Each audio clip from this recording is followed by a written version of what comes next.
So I have a '07 F-150, and I got this thing on my jack stand and my jack here, and we're going to start out with the smaller impact, the compact half-inch one, and it is on fully charged 3, and it's 3-speed, so we'll make sure we got it on speed 3, and we're just gonna hit one of these lug nuts to see what it do.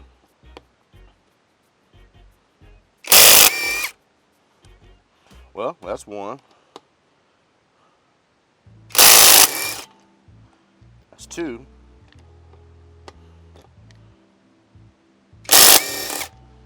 Now that's 3.